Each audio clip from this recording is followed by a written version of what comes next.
It was a calm, sunny afternoon in the quiet countryside, when the river's persistent rush echoed louder than usual. The air was fresh, and the world seemed at peace. But near the bend of the stream, trouble was brewing. Hidden among brush and rocks, a tiny sound, faint yet frantic, broke the serene silence. A weak cry, high-pitched but desperate, a kitten's cry. The sound was carried downstream, where it reached the sharp ears of someone not so ordinary, a scruffy golden retriever named Max. Known in his small rural community as a loyal farm dog and a gentle companion, Max was out on his daily patrol by the riverbank. His nose perked up, his ears twitched, and he paused mid-step. That distant cry hit him like an invisible pull. Max tilted his head, the sound of distress sharpening his instincts into action.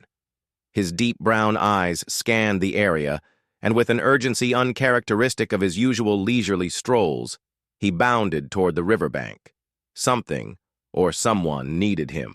As Max drew closer, the cries grew louder and more anguished, cutting through the rushing water.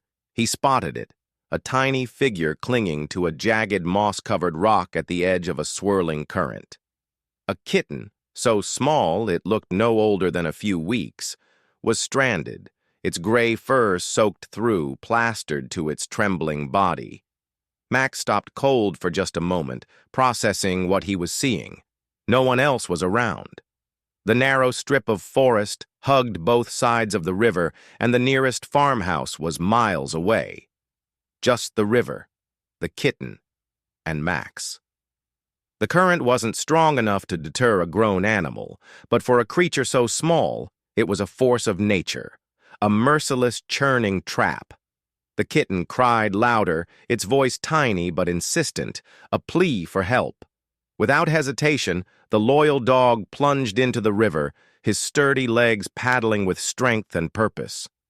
The chill of the water bit into him, but he pushed forward, his fur collecting droplets that sparkled in the sunlight. His movements cut through the current, but it fought back, tugging at him with each passing second. The kitten saw him now. Though the tiny creature was terrified, its cries softened slightly at the sight of the golden figure coming closer. Something in the way Max moved, steadfast and deliberate, seemed to promise safety. The current was harder to fight than Max expected. It seemed determined to sweep him past the rock, to keep him from his mission. A lesser dog might have turned back, but not Max. Each stroke was stronger than the last as he inched closer, his eyes focused solely on the kitten. At last, he reached the rock. The kitten flinched at first, but Max stopped paddling and let the river hold him in place long enough for the kitten to scent him. Safe, kind, familiar. The kitten's claws skidded a bit on the rock, but Max lowered his head, holding steady. With what little strength it had left, the kitten scrabbled forward, its small body collapsing onto Max's broad back. The moment the kitten was on Max, he surged into action. His legs churned powerfully beneath the water, moving against the current with sheer willpower. With every kick, they inched closer to the riverbank, but the weight of the kitten and the punishing pull of the river made it an uphill battle. Max didn't waver. Not then. Not for a second. The kitten clung to his wet fur, its tiny claws kneading into the golden strands as if holding on for dear life. The bank seemed so far away, and yet Max swam onward, stroke after stroke. The current weakened as they drew closer to safety, and finally, with one last push, Max's front paws found the muddy slope of the riverbank.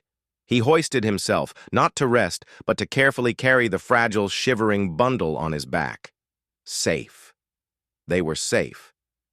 The kitten collapsed, its sides rising and falling as it panted for breath, but its cries had stopped. It was weak, but alive. Max hovered over the kitten, checking it with eyes brimming with concern. His thick body shielded the tiny creature from the light breeze as he gave it gentle nudges with his nose. The kitten looked up at him, its round, frightened eyes slowly softening in recognition. This dog wasn't a threat. He was its savior. Max stood guard over the kitten, his golden tail wagging lightly as the kitten regained some strength. After a few minutes, it managed to push itself to its feet, though it wobbled like a leaf in the wind. With the kitten weak but walking, Max led the way. His strides were slow, measured, and careful as he headed back toward the farmhouse where his owners lived. The kitten trailed behind him, its damp paws leaving faint little prints in the dirt. Every few steps, Max turned his head to check that the kitten was still there, his tail swishing reassuringly. By the time they reached the big red barn that marked the edge of the farm, Max's owner, an elderly farmer named Carl, spotted them. Carl, pitchfork in hand, squinted at the sight, and then his eyes widened in surprise. "Max, what have you got there, boy?" he called, dropping the pitchfork to kneel as Max approached. The dog gave a proud little bark and stepped to the side, revealing the drenched, timid kitten at his heels. Carl's face softened in understanding as he took in the trembling creature.